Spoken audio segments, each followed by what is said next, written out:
Hello everybody and welcome to another hobby cheating video, and today we're going to talk about non-metallic metal swords. And specifically I'm excited today because I'm going to show you a very unusual recipe for doing non-metallic metal.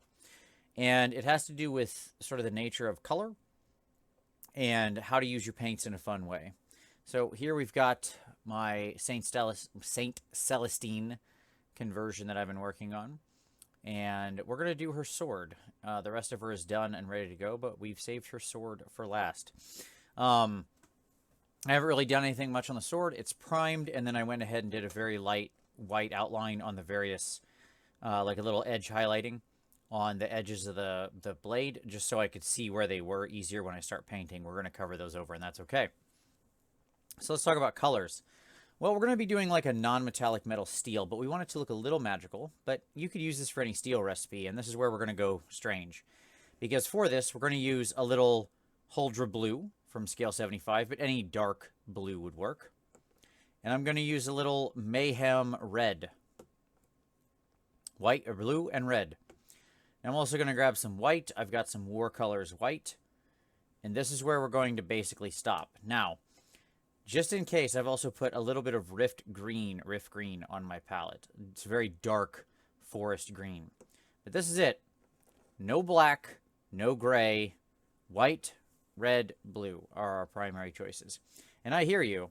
You're probably saying, how is that going to make steel? So if you look over here on my palette, we've got a bunch of different colors. But what I'm going to do is I'm going to take some of my red. I'm going to put it right here. And I'm going to get into that blue. We're going to mix that all in there.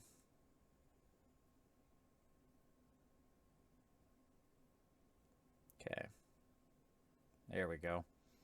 What we're aiming at is a nice purple color.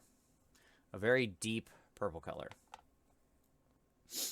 Then I'm going to go into my white. And you can see it turn purple there as I spread it out from there.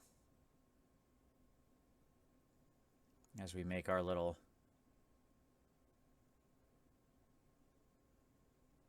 so we're going to mix that all in and get a nice range of it there.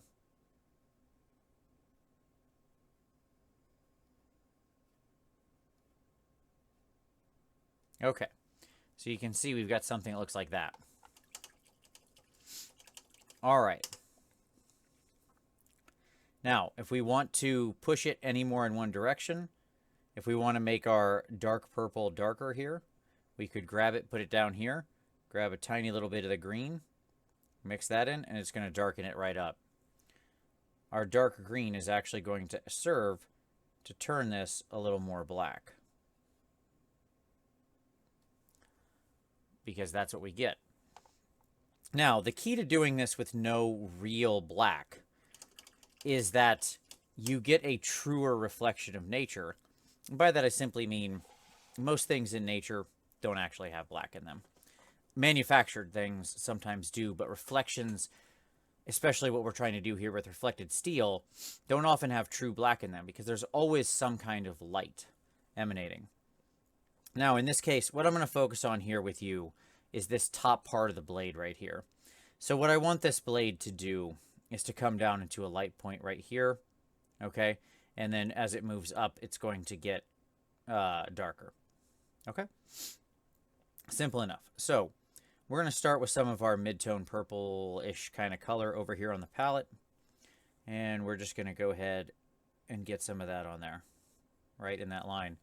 Then I'm going to start moving up quickly. Now you'll notice I shot the end here with a little bit lighter color when I was priming, just to set myself up for success. Not really that big a deal. Okay. And then I'm going to grab a little bit of my pure white. We're going to work that into the very edge. Now I'm going to go into my very darker color.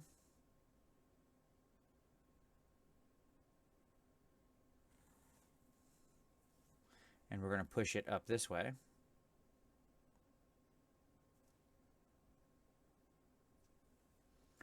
Go a little bit of the darkest mid-tone.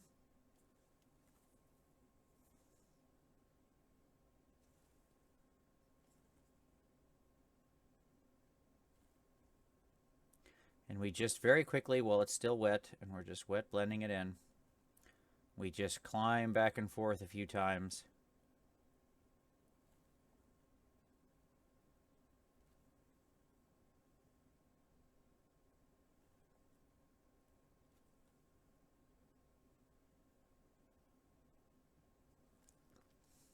And then we just kind of mix it all in.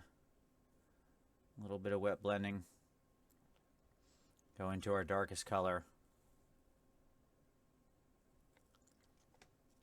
And do a little void blending to smooth that out. And what we get is something that looks like that. Okay? So now, in this middle part of the blade, we're going to start with the opposite. We're going to go to our darkest color here. And right down here in this middle, I want to trace that right in. Very carefully.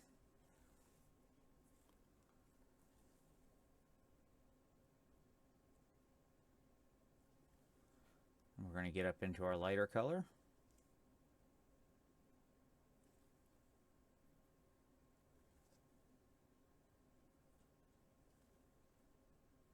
Up into our lightest color. Now in this case, I'm actually going to make the very lightest point on this sword right here in the middle, for the middle area. And I kind of want to have it dark a little bit dark at both ends, the darkest at the tip.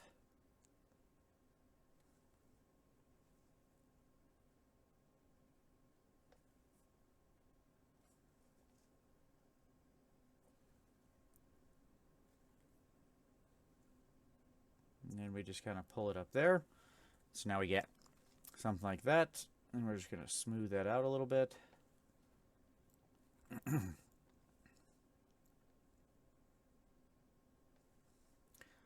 Looks like we need a little more white. So we just put that in. Then we void blend out our edges. Smooth that out. And now we've got something that looks like that. Okay. On the very bottom side of the blade, we're going to see if I can get this on camera somehow. This is going to be a tough one. But I'm going to start with the black and bring it right up to the edge. And I want it to be real intense, because I want the tip of this blade to be cast in just like complete shadow to contrast. And then I'm going to bring it up, and we're going to get brighter as we go along.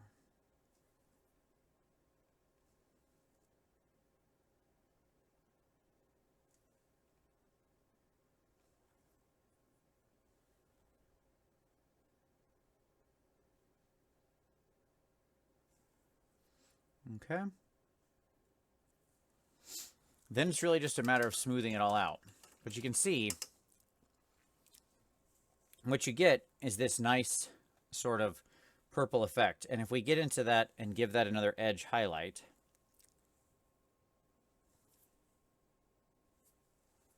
I prepared a section of white that has some nice flow aid in it.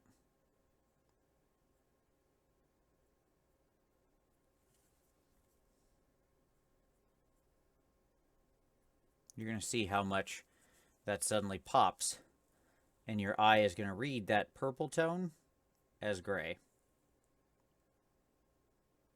And yes, I know I'm covering the miniature right now. I'm sorry.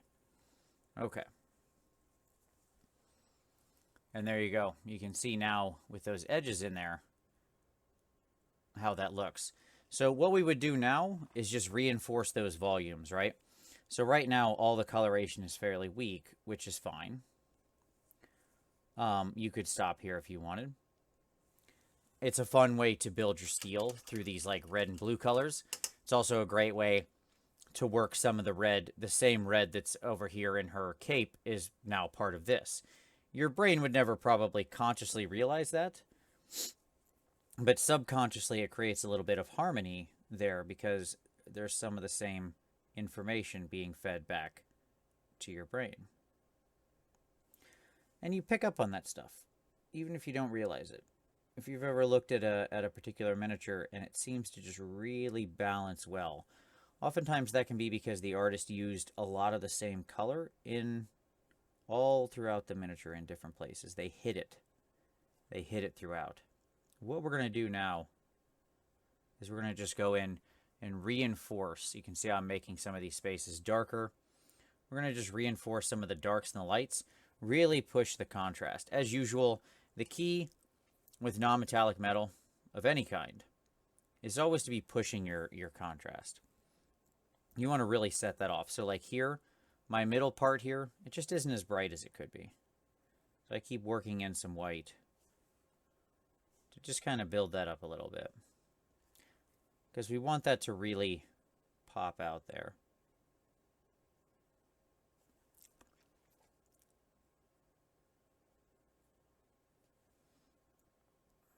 And we want it to run all the way to nice and dark. We just keep smoothing it out. Just doing a little quick void blending. You can see it's fast. It's a lot of little fast touches to just create that smooth transition. And again, the reason I edge, I think a lot of people only edge highlight once or try to only edge highlight once. Not me. I do it multiple times throughout. I find it to be highly valuable to do it repeatedly. Just because it's the kind of thing where doing it helps me understand what it's going to look like when it's all done. It helps me reinforce my lines, understand where I want to be. And if I cover them over, it's no big deal. I can always go back later and clean them up. Okay? But we're working in very, very, very thin paint right here. So thin that I can keep applying multiple thin, you know, realistically pretty much glaze layers over and over again and just build that color nice and slowly.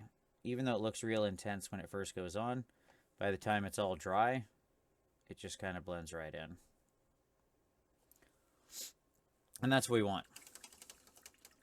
So now you can see as we're pushing that contrast up, we're starting to get a real nice effect there. Okay.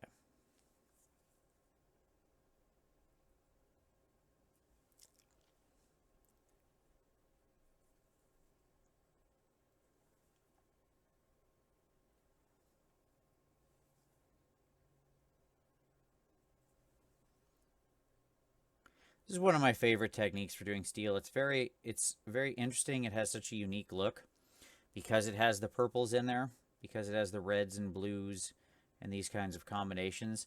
Something about it just reads more visually interesting to the eye. One of the problems with gray in general is that it's a very boring color. Like, watch a show in black and white, now watch a show in color. Which one's more interesting? Even if it's the exact same thing. Okay? Like, there's just more interesting visual information in color. That's why we paint in color and not in black and white miniatures most of the time. So when I see an opportunity to replace black and white with a mix of colors, which even though they've got a little white added, even though it's somewhat desaturated, you know, pure white on this thing is really in very short supply. I'm using it in only a very couple of places. Okay? So when I see an opportunity to work that in and build my shadows out of actual colors, out of things that are going to present real information to the viewer's eye, I think you have to do that because that's what's going to create something that more visually grabs the viewer, draws them in. Okay. So now you can see, got some nice shine going. That's looking real good.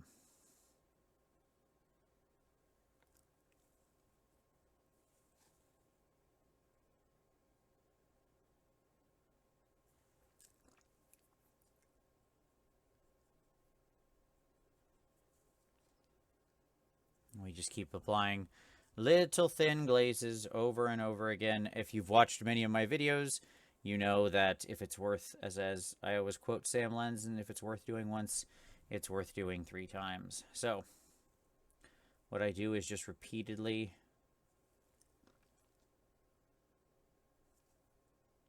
glaze this in over and over, strengthening out those colors. And then I think we're pretty good. That's looking pretty nice. Now, what we would do here at the end, we'll do it one more time so you can see how I do it. We're just going to reinforce those edge highlights so we get a little bit of paint that's got a real good flow to it. So I've got some of the white mixed over here with Flow Aid on my brush. And then I'm just going to wipe off most of the excess onto my thumb. Side of the brush, extremely light touch. I'm then going to go in and reinforce those edges.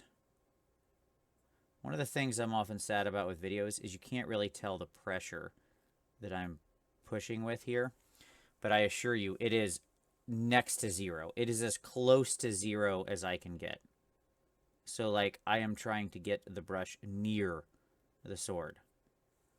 Anything harder than that, and you get a scratch of paint that goes too far, like I just did. That's okay. Now we've got a nice sharp edge in there, and there you go. I went just a tad too heavy at one little moment there, but that's okay. We can fix that.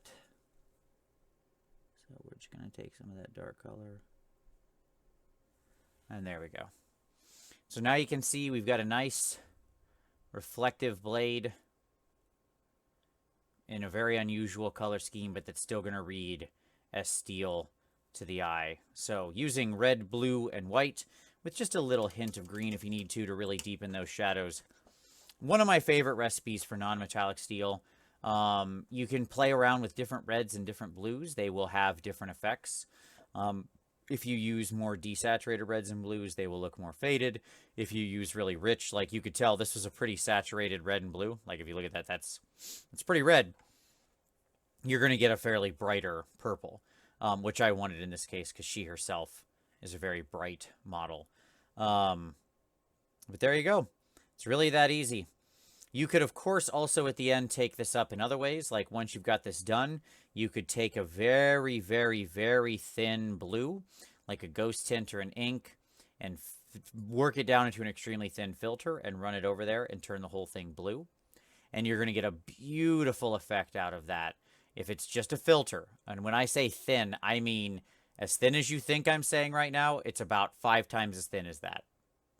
It better barely leave color. It is, you know, if it's a third of a glaze, that's what you're thinking. Okay, so that can be another neat trick. You can also, another fun one here, we'll do on camera real fast. I always almost end my videos like 5 times and then think of something new to do. The other fun thing you can do when you've got this is you can do light scratches across. So we can go like, we can take a little like that, and we can just kind of, those probably aren't visible, but you can take 3 little extremely sharp lines and run them across there.